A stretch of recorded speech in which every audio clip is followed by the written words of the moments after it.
Үзэгч та бүхэн орой мэндийг хүргэе. Игэл телевизийн зочны ярилцлагын цаг эхэлж байна. Бид студидтэй улсын хурлын дэд дарга ноён Батхүү өрөөдөн тань орой мэнд хүргэе. За баярлалаа. Та бүхэнд орой мэнд хүргэе. Тэгэхээр өнөөдөр улсын хурл нэлээд ачаалттай ажиллалаа. Шинэ засгийн газрын шинэ бүтэц бүрэлдэхүүнийг томилох асуудлаар оройн 21 цаг хүртэл хуралдсан байгаа. За хуралдааны тараад шууд наашаа ирсэн байгаа. Тэгээд өнөөдөр засгийн газрын бүтэц бүрэлдэхүүнийг томилох асуудал нэлээд бас сунжирч үргэлжиллээ. Танхимд одоо болсон үйл явдлаас та бас тодорхой мэдээллийг манай үзэгчдэд өгөхгүй юм. Тэгэхээр Монгол Улсын засгийн газрыг бүрдүүлэх энэ ажил дээр сүүлийн хэд хоног одоо улсын хурлын ачаалттай ажиллалаа. Тэгээд ерхий сайд 2 дахь өдөр энэ 2 дахь өдөр улсын хуралд засгийн газрын шинэ бүтцийг шинэ бүрэлдэхүүний өргөн барьсан. Тэгээд энэ дээр бас ардчилсан намын бүлгийн зүгээс бид нар бас шүүмжлэлтэй хандсан. Монгол Улсын ерөнхийлөгчийн дээр тодорхой шаардлагуудыг тавьсан байсан. Тэгээд энэ хүрээнд бид нар энэ богино хугацаанд ажиллаж энэ одоо өргөн барьсан 7 хоногт магтаад Монгол Улсын засгийн газрыг бүрдүүлж өнөөрөө одоо дууслаа. Тэгэхээр энд бол бас нэлээд хэдэн одоо бас хүндрэлтэй төвхтэй ажлуудыг бид нар хамтдаа ялангуяа өнгөрсөн өдрүүдэд ардчилсан нам асуудлыг гацааж яана гэсэн шүүмжлэл нэлээд явсан шүү дээ. Тэгээд тэр нэг тийм телевизийн шоу бол бүх телевизүүдээр захиалга нэвтрүүлэг болоод тийм нэвтрүүлгүүд гараад байна лээ. Тэгээд нэлээд их тийм хүлээц мутайл манай нөгөө Монгол ардын намын маань нөхдүүд хандж байна л гэж бид хоорондоо ярьж ирсэн. Ямар ч гацаа бол гараагүй. Нэгдүгээр ардчилсан намаас засгийн газарт байсан гишүүдийг засгийн газрын сайд нарыг ажилласаа чөлөөлөх дөнгүүт тэр сайд нарын ажлыг хавсарч хийдэг одоо тийм эрхтэй сайд нар байгаа. Тэр улсууд тэрийн ажлыг бол хэвээ явуулж байсан. Бид нар өргөн барьснаас нь бол одоо 4 хоногийн дотор засгийн газрын бүрэлдэхүүнийг бол баталж өглөө. Гэхдээ бид нарт ярилцах ёстой хэд хэдэн асуудлууд байсан нь хуучин хамтарсан засгийн газар байсан бүтцээрээ бүрэлдэхүүний өргөн барьсан нь одоо буруу байсан. Яг бол мэдж байгаа хамтарсан үед тухайлбал энэний төрөчийн засгийн газрын үед бол элбүдэржийн засгийн газрын үед хамтарсан засгийн газрын үед хамтарч ажиллаж байхдаа аль нэг нь намаас байгаа тэргүүн шадар сайд байж ерөнхий сайдтайгаа одоо ойролцоо ирэх мэдлэлтэй байж асуудлаа хоорондоо зохицуулдаг, хамтарч асуудлаа шийддэг байхын тулд бол хамтарсан засгийн газрын үед бол ерөнхий сайд тэргүүн шадар сайд байсан. Тэгээ энэ удаад Монгол ардын нам дангаараа засгийн газраа байгуулахдаа тэргүүн шадар сайдын оронтойг оруулж ирсэн нь бол буруу байсан. Тийм учраас бол тэргүүн шадар сайд шаардлагагүй байсан. Тийм ч учраас бүтцийн асуудлыг бол эргэж ерөнхийлөгчтэй зөвшөөрч оруулж ирсэн. Тэгээд тэргүүн шадар сайдгүйгээр одоо бус бүрэлдэхүүн одоо бус бүтцийг бол бид нар ихлээр баталсан өнөөдрөглөө. Тэгээд дараа нь бол бүрэлдэхүүний асуудлыг ярьсан. Тэгээд шинээр томилогдож байгаа сайд нартай бол нэлээд дэлгэрэнгүй улсын хурлаар бид ярилцлаа. Дэлгэрэнгүй ярилцж байгаа нь асуудлыг улс төржүүлэх байр сууриас биш. Эсвэл ямар нэгэн одоо шүүмжлэл тавихтай гол нь биш. Гол нь бид нар богино хугацаанд одоо ажиллахаар томилогдож байгаа энэ сайдны хувьд энэ хугацаанд ямар ажлыг амжиж хийх юм бэ? Ямар зүйлийг төлөвлөж байна? Салбарын талаар хэв мэдээлэлтэй байна? Хэр мэдлэгтэй байна? Эргээд бид нар энэ сайд нарыг юу хийж юу бүтээж байгаа талаар нь ойрхон хугацаанд улсын хурал дээр одоо бас сонсно. Ингэхдээ бол бид нар ярилцсан асуудлынхаа хүрээнд юу хийж бүтээж байгааг нэргэж ярихад тодорхой асуудлуудтай байх үндсэн дээрээс бид нар өнөөдөр нэлээд дэлгэрэнгүй ярилцлаа. Ингээд ардчилсан нам бол одоо хурлын эцгийг бүрдүүлж, хуралд оролцож, идэвхтэй оролцож, шинэ одоо байгуулагдж байгаа, дангаараа байгуулагдж байгаа Монгол ардын намын засгийн газрыг бол байгуулж одоо бүрэн бүрэлдэхүүнээр нүүл ажиллагааг болцоогоор хангалаа. 5 салбарын сайд нарыг өнөөдөр шинээр томилсон байгаа. За нэр дэвшигч одоо сайдаар томилогдсон хүн болгон дээр санал шүүмжлэл ерөөхдөө гарч ирсэн чуулганы хуралдааны үеэр тэгэхээр одоо сайн муу хүн очлоо гэдэг ч юм уу тиймэрхүү шүүмжлэл бол байгаад байгаа штэ. За нэр дэвшихээс ихсүүлэл одоо шүүмжлэл өрнж эхэлсэн байгаа. Өнөөдөр чуулганы хуралдаан дээр ч юм уу энэ шүүмжлэл бол нэлээд явлаа.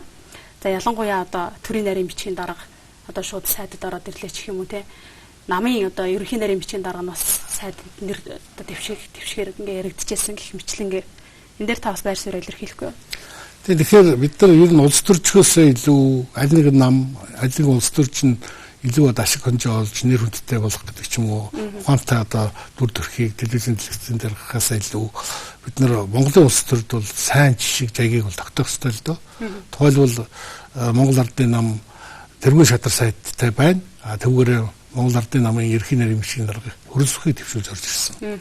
Энэ бол өөрөө тийм одоо жайгийг эвдэж орж иж байгаа асуудал. Тухайлбал Монгол ардын намаас тухайн үеийн Монгол ардын ховсгалт намаас Санжи Баяр гэдэг хүн Монгол Улсын ерөнхий сайд эднэр дэвшиж орж ирэхдээ баг хурлаараа ороод ерөнхий нарийн бичгийн дарга ажлаас чөлөөлөгдөд орж ирж байсан.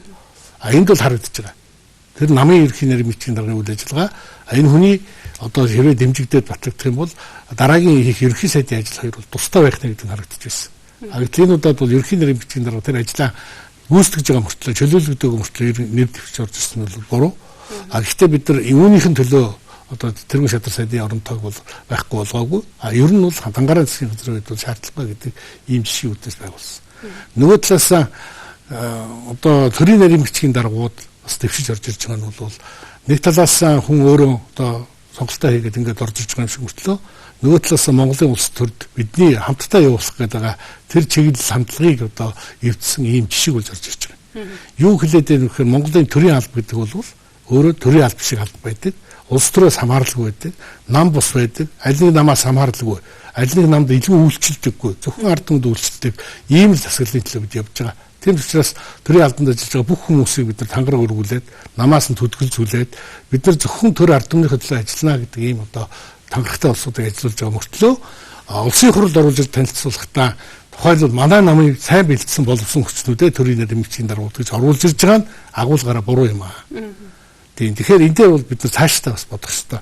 Үнэхээр улс төрөө сонгоод явах гэж төрийн албаа хаагч болвол өнөөдрийн Монголд байгаа жишээ хууль тухайлбал саяхан батлсан сонгуулийн хууль дээр та улсын хурлд нэр дэвших болвол эсвэл улс төрийн одоо ямар нэгэн үйл ажиллагаа хийх гэж бол 6 сарын өмнө ажлаасаа чөлөөлөгдөө гэдэг одоо сонгуульд дэвших гэж байгаа төрийн албаа хаагч бол энэ оны 1 сарын 1-нд бүгд ажиллаа өгсөн байна.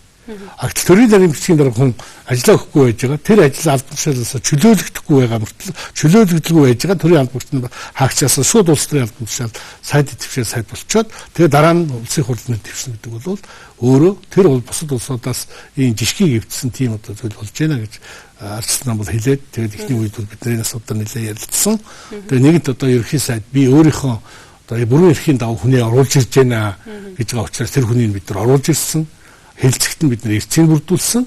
Улсын хурал дээр яг санал хураалтан дээр бол арчсан намын бүлгийн гишүүд бол санал бол өгөөгүй. Энэ нь бол одоо энэ одоо үйл ажиллагааг энэ үйлчлэгийг бол арчсан намын бүлэг бол дэмжихгүй байна гэдэг байсураа илэрхийлсэн. Тэгээ олонхороо бол засгийн газрын гишүүд бол томилогдсон.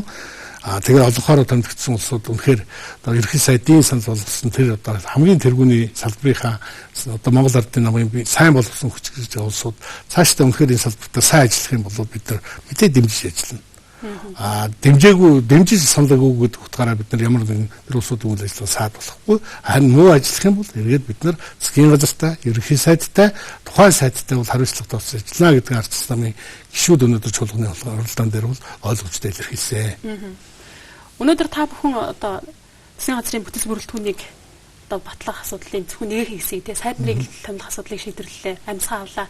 Дараа нь одоо дэд сайд тэгээд улсын хурал дотор болох юм бол байнгын ороодын дарга нарыг томилох гэж бас л асуудал гарна л да. Энийг одоо хэрхэн яаж харж байна? Хурдцсан хэр байх нь? Тэгээ ер нь Монголын төрийн ажлыг ингээд хараад байхад бид нар 9 яамтай нэг ерхий сайдтай ямар ч шадар сайд, тэргүүн шадар сайдгүйгээр төрийн ажлыг эдийн засаг хүнд байгаа улс оронд хүндрэлтэй бэрхшээлтэй маш олон асуудал бид нар хийж ирсэн, шийдэж ирсэн болж ирсэн. Өнөөдөр яамдын том нь 12-3 болцсон. Нийтдээ 15-6 сайдтай болцсон. Тэгээд дээр нь яам болгон дэд сайдтай, зарим яам 2 дэд сайдтай болцсон. Энэ бол замбраагүй бүтц. Ер нь бол төрийн ажлыг зангид чийдэг хүн бол мэдээж улс төрийн албан тушаал төрийн яамны сайд, дорн төрийн нарийн бичгийн дарга гэд ингээд яамлуудын ажлын үйлдэл холбоо цөөн яам багтаа зэрэг илүү сайн үйлдэж ингэж ажилтдаг байсан. Тэр жишгийг бол цаашдаа нь харах ёстой. Тийм учраас энэ удаад бол дэд сайдуудын албан тушаал бол одоо энэ бүтцэнд бол хэрэггүй гэж бид үзэж байгаа. Ер нь цаашдаа агентлагууд дээр ч гэсэн одоо ер нь бол сонгогдох цөөрүүлэх юм агентлагууд их олон байгаа. Өнөөдөр ингээд та бүхэн хараад үзээрэй. Өнөөдөр Монгол улс маань өөрөө 1655 багаас бүрдэж байгаа. Тэгээ 1655 баг бол яг ард түмний амьдарч байгаа. Ард түмэнд төрийн үйлчлэл үзүүлж байгаа. Яг хамгийн одоо тэр эцсийн цэг байгаа. Тэд багийн засаг дарга гэдэг нэг хүнтэй, багийн одоо иргэдийн хурал гэж тийм ээ, орон тооны бусны хүнтэй. Тэгээд зарим баг эмнэлэггүй эмчгүй. Ийм л оронтойгоор бид нар Монголын ард түмэнд үйлчлэл үзүүлж байгаа. Гэтэл өнөөдөр төрийн алба яаж томорч байна? Жилээс жилд хэдэн мянгаараа нэмэгдэж байна. Төрийн яамдуудын бүтэц, агентлагуудын бүтэц ядаанхааж байна. Тэдний зардал өнөөдөр төсөв тэлж байгаа хэмжээгээр нэмэгдэж байгаа нь бол буруу гэж үзэж байгаа. Хэрвээ үнэхээр тийм их мөнгөтэй болоод тийм их одоо үр ажил хийх шаардлагатай бол тэр ард түмэнтэй ажиллаж байгаа анхан шатны нэгждэр чадварлаг мэргэжилтэй олон хүнийг авчиж тэнд ард түмэнтэй харьцдаг яг тэр анхан шатн дээр сайн бүтцээр сайн чадварлаг болов функцнэр үйлчлэгээ үзүүлэх тийм шаардлага гэж үзэж байгаа. Тийм учраас цаашдаа ер нь бол энэ төрийн албыг чадваржуулах, зөөрүүлэх, улс төрөөс ангид байлгах чиглэлээр нь бол одоо анхаарч ажиллана гэж одоо бид бол ярьж байгаа бодож байгаа. Тэгэхээр өнөөдөр 5 салбарын сайд шинээр томиллоо. Үнийгээ дагаад дахиад халаас илгээ хийгдэхгүй гэсэн боломжтой нийгэм бол байгаа. Яг тэгэхээр манайд улс төрийн соёл нь өөрөө тийм төгс хэлбэрт шилжээгүй юм байгаа. Тэгэхээр та энийг одоо юу гэж харж байна? Үнэхээр маргаашнаас эхлээд халаас илгээ хийгдээд эхлэх болов? Бид ийм байдлахгүй төлөө түрүүний бидний яриад байгаа төрийн албаны дархлаа, төрийн албыг одоо улс төрөөс ангид байлгах ийм бүх зүйлийг хийсэ. Өнөөдөр Монгол улсын засгийн газарт Монгол улсын төрд ажиллаж байгаа бүх хүмүүс бол төрийн албаа хаагч. Тэд нар бол Монгол улсын хуулиар тэдний эрх нь үүрэн баталгаажсан улсууд байгаа. Тийм учраас хэвийн ажиллаа хийж байгаа хүмүүсийг улс төрийн харьяалалаар гэдэг юм уу, эсвэл одоо ямар нэгэн үзэл бодлоор гэдэг юм уу, одоо ажлаас нь халах, өөрчлөх тийм зүйл бол байх ёсгүй. Хэрвээ тийм зүйл одоо гарах юм бол бид нар хууль одоо баталдаг, хуулийн хэрэгжилтэнд хяналттай гэдэг байгууллагын хувьд улсын их хурл бол энэтэй бас хатуу одоо хариуцлага тасч ажиллана. Тийм зүйл байх ёсгүй гэж одоо бид бодож байгаа. За баярлалаа. Тэгэхээр хоёулаа өнөөдөр улс төрийн хүрээнд өрнөж байгаа үйл явдал болон нийгмийн амьдралд өрнөж байгаа цаг үеийн асуудлаар ярилцж байгаа. Тэгэхээр улс төрийнхөөс эдээс жоохон хазаагаад нийгмийн амьдрал руу орё гэж бодож байна. Тэгэхээр үнийн өсөлт өнөөдөр иргэдийг үнэхээр дарамтлж хэллээ гэдэг бол иргэд өөрсдөө хэлж байгаа. А нөгөө талд үнийн өсөлтийг одоо үлгэж аваад шоу хийж байгаа хүмүүс бол ажиглагдаад байна л да сэтгүүлч надад. Та бас энэ дээр таны амьдралд үнэхээр үнийн өсөлтийн нөлөөлөл одоо мэдрэгдэж байна уу?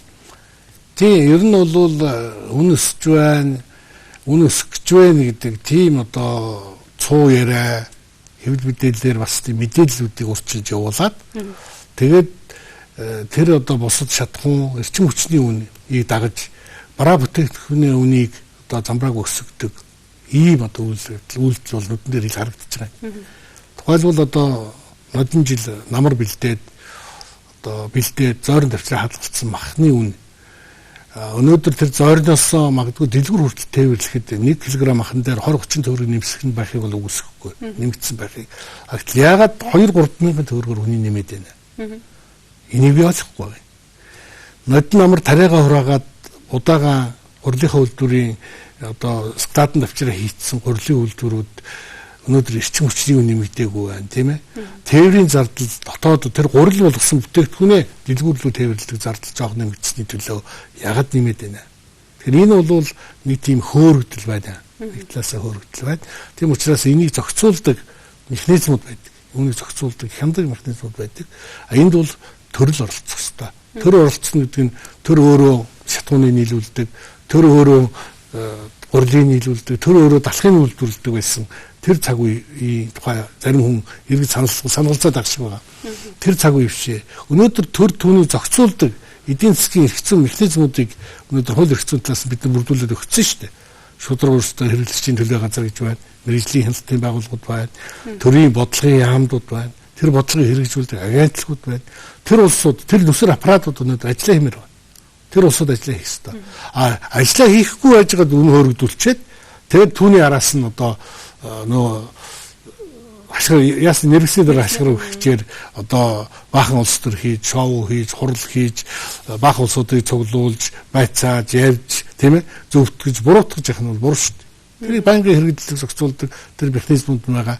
Түүнийгээ төр ашиглах ёстой. Ашиглаж чадахгүй бол тэгээд ашиглаж чаддаг хүмүүс нь тэр ажлыг хийгээл явах ёстой. Ийм ч учраас өнөөдөр ард түмний амьдрал хүндэрч байгаа, ард түмний нуруунд дээр ирж байгаа их ачаалал байгаа. Түүнийг бол үнэхээр мэдэрч байгаа, ойлгож байгаа. Түүний засах залруулах болцоо боломжууд бол Монголын төрд өнөөдөр бол байна. Тэр дундаа Монгол улсын засгийн газарт бол тийм болцоо боломж байна. Төсөв ямар хэмжээгээр нэмэгдэж байна? Улсын орлого яаж нэмэгдэж байна? Өнөөдөр тухайлбал валютын орлого ямар хэмжээгээр нэмэгдэж байгааг та бүхэн одоо статистикээс харж байгаа бах. Яагаад Монгол банк өнөөдөр тэр валютынхаа одоо нөөцийг ашиглаад интервенц хийгээд Монгол улсын дотоодод байгаа тухайлбал төгрөгийн ханшийг бариад долларын ханшийг итгэхийн өндөр түвшинд гаргахгүй байх тэр одоо үндсэн үүргийг биелүүлэхгүй байна. Хариуцлага тооцсон гэж бодож байна. Ардчилсан намын бүлгийн гишүүд одоо бүгдээрээ гар үсэг зураад Монгол банкны ерөнхийлөгчтэй хариуцлага тооцно гэдээ өргөн барьсан байгаа. Тэгэхээр энэ бол өнөөдөр нэг тийм ардчилсан намын бүлэг нэг улс төр хийх гэдэг асуудалтай гол нь биш. Өнөөдөр тэр ажлыг өнөөдөр хийдэг, тэр зохицуултыг хийж чаддаг хүмүүс байж ээж өнөөдөр хүмүүсийн амьдралд нөлөөлдөг. Түүнээс биш одоо энэ байрны улс төр хийгээд өнөөдөр хожоо болох нь бол 2 дахь 3 дахь асуудал байх ёстой гэж бид ойлгох ёстой. Тийм учраас улс төрийн намуудын хийж байгаа алхмыг дандаа улс төр талаас нь биш, яг ямар зорилготой, ямар үр дүнгийн төлөө тэр алхмууд хийгдэж байна, тэр хүн үг хэлж байна гэдгийг бол цаашдаа ер нь бид нар бас их дүгнэлттэй бодох цаг болсон. Сонгуул ойртож байгаа. Улс төрийн одоо тийм хөөргөдлүүд, улс төрийн хийрхлүүд, улс төрийн одоо хожоо олох гэсэн тийм том сонин юм алхмууд бол одоо их болдгоо. Тэр энэ дээр бол бас бид нар дүгнэлттэй цаашдаа хамтах ёстой л гэж бодож. Ер нь бол хамтарсан засгийн газар ингээд гацаалаа төвхтэй байлаа гэсэн. Би түрүү хэлсэн ямар ч ажил гацаагүй. Дээрээс нь нэг ийм ойлголт байх шиг байна. Хамтарч хэлсэн нэг тийм айлын эрх хөвчөг болцсон. Зүгээр л оруулж ирсэн бүх юмыг дэмжиж байх хэрэгтэй гэж бодсон юм шиг байна. Бид нар хамтарч явтаач болохгүй байгаа асуудлууд дээр бид нар дэмждэггүй байсан. Асуудлыг буцаадаг байсан. Хамтраагүй байхдаа ч энэ байр суурин дээр бол байна. Сая бол жишээ нь бүтцийн асуудал бид нар тэргүүн шадар сайттай албан тушаал тэнд орж ирсэн учраас буцааж байгаа. Түүнээс биш тэр хөрөлсөх нь орж ирнэ үү, хэн нь орж ирнэ. Асуудал нь хүндээ биш. Асуудал нь зарчимдаа л байсан. Тэгэхээр цаашдаа бид нар Монгол улсын засгийн газар, хамтарсан засгийн газар байхдаа улсын хурлаас дэмжиж баталсан олон хөтөлбөрүүд, хамтарсан засгийн газрын эхлүүлсэн ажлууд, цаашдаа хийх гэж байгаа олон ажлуудыг бол дэмжинэ. Энийг бол бид нар хатуу хэлж байгаа. Харин буруу асуудал оруулж ирдэг. Янз бүрийн хууль зөрчсөн үйлдэлүүд хийж өнөөдөр ард түмэн улс орны эрх ашигт нийцээгүй алхмуудыг бол бид нар хатуу эсэргүүцэж энэ дээр бол аган жагт хориг тавьж жинхэнэ цөөхөн байр суурь дуу хоолой гаргаж явах болно гэдгийг олсон дэлгэмжлээ. Тэгэхээр нийгмийн 3 талт зөвшөлтсөлийн одоо 3 дахь өдрөө өнөөдөр бас хуралдлаа. Тодорхой асуудлууд дээр бас ойлголцож байна гэсэн ийм мессежийг бидэнд өгж байна л да. Тэгэхээр үний өсөлт нөгөө талаар бас иргэд халамж тэтгэр одоо хизээ нэмэгдэх вэ? Одоо сонгуул болох чинь сонгуулийн шоу хийгдээд явах уу? Яах вэ гэсэн ийм бас хүлээлт болгоомжлол бас байгаа даа. Энэ дэр бас та байр суурь илэрхийлэхгүй халамж тэтгэврийн асуудал дээр. Тэгээ ер нь бол ард түмэндээ их юмыг амладаг. Тэгээд тэн биелдэггүй шаардлагагүй зүйлүүдийг амладаг. Хавтгайруулсан мөнгө олголт, тэтгэврийг тараадаг, халамжийг тараадаг.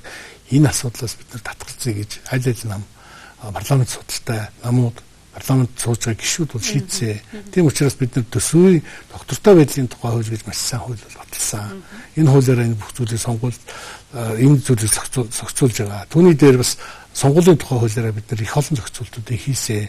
Сонгуулийн урд жил, тухайлбал сонгуулийн жил, одоо ингээд энэ жил сонгуул болно тийм ээ. Бүх шатны бид нар ямар нэгэн одоо халамжийн чиглэлийн амлалтуудыг бол өгөх тийм эрх бол өнөөдөр хинтж байхгүй байгаа. Ийм асуудлуудыг шийдвэрлэхгүй тохирсон. Сонгуулийн дараа, тухайлбал энэ ихний хагасчлалын дараа бид нар өгнө. Харин энэ онд шийдэх ёстой өхөөр тохирсон зүйлүүд байгаа. Энэ нь бол тухайлбал одоо тэтгэвэр тэтгэмжийг нэмэх тухай асуудал байгаа. Тэтгэвэр тэтгэмжийг энэ оны 3 сарын 1-нд бид нар 5 сарын 1-нд нэмнэ. Ойролцоогоо 50 орчим хувиар нэмье гэсэн ийм шийдвэр улсын хурл дээр гарч төсөөр энэ асуудлыг баталгаажсан байгаа. За нөгөөх нь цалингийн нэмэгдлийн асуудыг бол бид нар 4 сарын 1-нд 7 сарын 1-нд нэмнэ гэж ингэж тохирсон байгаа. Яагаад одоо ингээд оны ихэнх шууд нэмж болдгүй юм? Яагаад нэг өдөр одоо цалин тэтгэвэр хоёрыг нэмж болдгүй юм гэсэн ийм зүйлүүд иргэдийн дунд бол нэлээд их байдаг. Улс орн гэдэг чинь бол айлтай ялгаагүй шүү дээ. Тэр айл одоо хизээ цалингаа бол тэр мөнгөтэй болдог үстэй тийм ээ. Орлого хязгаар орж яг тэр шиг улсын төсөвт мөнгө нь оны ихэнд 1 сарын 1-ний өдөрт бүгдээрээ төвлөрдөггүй. Тэгэхээр улс нөгөө төсөв төвлөрөх тэр хугацаа болцоогоо тооцоолж иж цалин тэтгэвэр тэтгэмжийг нэмэх асуудлыг бол бид нар шийдсэн. Тийм учраас энэ хугацаанд бол цалин тэтгэвэр тэтгэмж нэмэгдэх ёстой. Өөр чиглэлийн одоо халамжийн асуудлуудыг бол ихний асуудал шийдэхгүй. Бид нар харин энэ асуудлуудыг шийдэхтэй холбоотой одоо шууд мөнгө амлалтаар нь биш тэтгэврийн тухай хууль одоо бусад олон хуулиуд өөрчлөлт оруулах халамж нийгмийн чиглэлийн олон хуулиуд дээр бол ардчилсан намын бүлэг бол дэмжиж ажиллаж байгаа, санаачилж ажиллаж байгаа. Тэр инх төвшин даргын телевизээр ярьсан шиг одоо бүх ажлыг гацаагаад тэр дундаа тэтгэвэр халамжийн хуулиудыг одоо дэмжихгүй байгаа тухай асуудал огт байхгүй. Ер нь бол одоо Монгол Ардын намын бүлгийн дарга инх төвшингийн хийсэн тэр мэдээлэл бол их тийм буруу ташаа мэдээлэл байсан. Бид нар сая ашиг сонирхлын зөрчлийн тухай хуулийг сая хууль баталсан. Тэр хуулиараа Монгол Улсын ерөнхийлөгч төрийн одоо өндөр албан тушаалтай хүмүүс бол тэр хийж байгаа уулзалтууд нь, явуулж байгаа үйлдэл нь, тэр арга хэмжээ нь бүх нийтэд ил тод байхыг хуульчлаад үүрэг болгосон.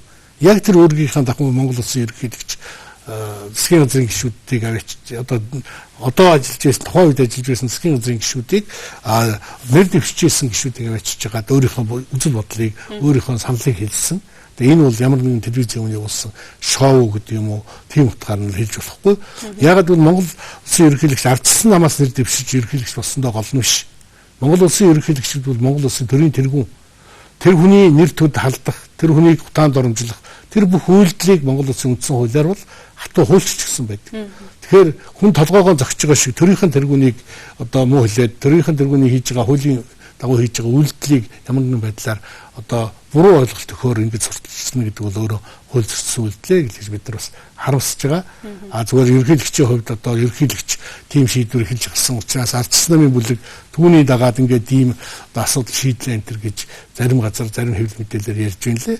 Энэ асуудал дээр ерөнхийлөгчтэй зөвлөөл, ерөнхийлөгч биднийг дуудаад ийм шийдвэр гаргаарай, намайг дэмжээрэй гэдээсэн тухай асуудал огт байхгүй. Ардчилсан намын бүлэг хуралдаад өөрөө олохоор шийдвэрээ гаргадаг ардчилсан зарчим гаргаад гарсан шийдвэр Монгол Улсын ерөнхийлөгч мэдээж өөрөө тэр гаргасан шийдвэр нь тусдаа. Гэхдээ энэ шийдвэрүүд ихэнх тохиолдолд заримдаа бол хоорондоо ижил байдаг. Ягаад гэвэл бид нар мэдээж ардчилсан намд байсан, ардчилсан үзэлтэй, ардчилсан намыг удирдах байсан тэр хүний хувьд ардчилсан намын бүлгийн шийдвэр хоёр бол нэг хол зөрөгтэй эрс тис байх тийм одоо ойлголт бол байхгүй хаа гэж би боддог. Улсын хурал та сайн нэрлэлээ сонгуулийн хууль дээрээс нь сонирхлын зөрчлийн тухай хууль гээл том хуулиудыг бол баталсан байгаа. За үүнийг одоо олон нийтэд сурталчлах тал дээр ямар ажлууд хийгдэж байна? За ер нь бол засгийн газар хамтраад их зүйлийг хийлээ, их зүйлийг бүтээлээ гэж ярьж байгаа юм. Тэр их зүйлийн бүх хэрэгцсэн орчныг нь улсын хурал бол энэ 3 жил гаруйгийн хугацаанд бол баталж хийлээ. Энэ бол түүхэндээ Монгол Улсын хурлын шийдэж байгаагүй, хийж байгаагүй тийм зарчмын түүхэн том хуулиудыг бол бид нар шийдвэрлэж түүхэн том асуудлуудыг баталсан. Тэгээ энэ бүгдтэй холбоотой сайн муу шүүмжил зөндөө байдаг. Аливаа ажлыг хийхээр мэдээ шүүмжил зөндөө байдаг. 100% бүхэнд таалагддаг шийдвэр гэж байдаггүй. Гэхдээ энэ шийдвэрүүд нь өнөөдөр амьдрал дээр хэрэгжээд эхлэхээр хэр бодиттой сайн шийдвэр хууль тогтоомж байдаг гэдэг нь батлагдана. Амьдрал баян болохтой зэрэг мэдээ цаг хугацааны ирэхээр сайжруулах, шинжлэх тийм зүйлүүд бол цаашдаа нэлээд их гарах байх. Улсын хурлын хувьд бол бас мөн одоо энэ 3 жил хасын хугацаанд бид маш их ажил хийсэн, маш олон сайн хуулиудыг баталсан. Бидний баталсан гол хуулиуд бол цаашдаа магадгүй өнөөдөр маргааш ингээд шууд амьдрал дээр ингээд үр дүн гарах биш. Ер нь гол нь улс орны эдийн засаг хөгжөөд уул уурхайгаас их хэмжээний мөнгө орж ирээд ирэхтэй зэрэг улс орн яаж хөгжих ёстой, юунасаа юунд мөнгө зарах ёстой, ямар концепцээр амьдрах явах ёстой гэдгийг бид нар тодорхойлсон олон хуулиудыг баталсан л да. Тухайлбал уул уурхай гэдэг тийм мундаг одоо орлоготой юм Монгол төгжөөл түүгээрээ одоо хэдэн үеэрээ давж амьдрнаа гэж бодож байвал тийм зүйлүүд байхгүй. Өнөөдөр уул уурхай олон ажлын байр бий болохгүй байгаа шууд утгаар нь. Өнөөдөр дотоодын нийт бүтээгдэхүүний 20 гаруй хувийг бүрдүүлж байгаа 20 их гаруй хувийг бүрдүүлж байгаа уул уурхай орлого тэгсэн мөртлөө нийт бий болгож одоо Монголд байгаа ажлын байрны дөнгөж 3.2% хувийг л уул уурхайд байгаа. Гэхдээ зэрэг бид нар уул уурхайгаас орж иж байгаа тэр их орлогыг, тэр их мөнгийг өнөөдөр юу зарцуулах вэ? Ямар шинэ үйлдвэр авах вэ? Ямар шинэ технологиг нутагшуулах вэ? Тэр уламжилт мал аж ахуй газар тариалангаа тийм ээ ямар хэмжээнд хөгжүүлэх вэ? Ямар хэмжээний бэлчээрийн дац биднэрт байна? Ямар хэмжээний ажиллах хүч байна? Түүнээс гарсан түүхий бүтээгдэхүүнийг яаж боловсруулж, яаж үнд хүргэж, дотоодынхаа хэрэгцээг хангаж, гадаадд гаргадаг экспортлох гэдэг асуудлуудыг л бид нар үндсэндээ энэ одоо 3 жил хасын хугацаанд улсын хурлаар шийдвэрлэж чадлаа. За баярлалаа манай студид ирж ажилласан танд хүмүүжигч та бүхэнд бид ярилцлагаа цагийг хүргэлээ. Студид улсын хурлын дэд дарга ноён Батхүү ажиллалаа. Бидний ярилцлагыг хүлээн авч үзсэн эрх хүмүүжигч та бүхэнд баярлалаа. За баярлалаа та бүхэнд.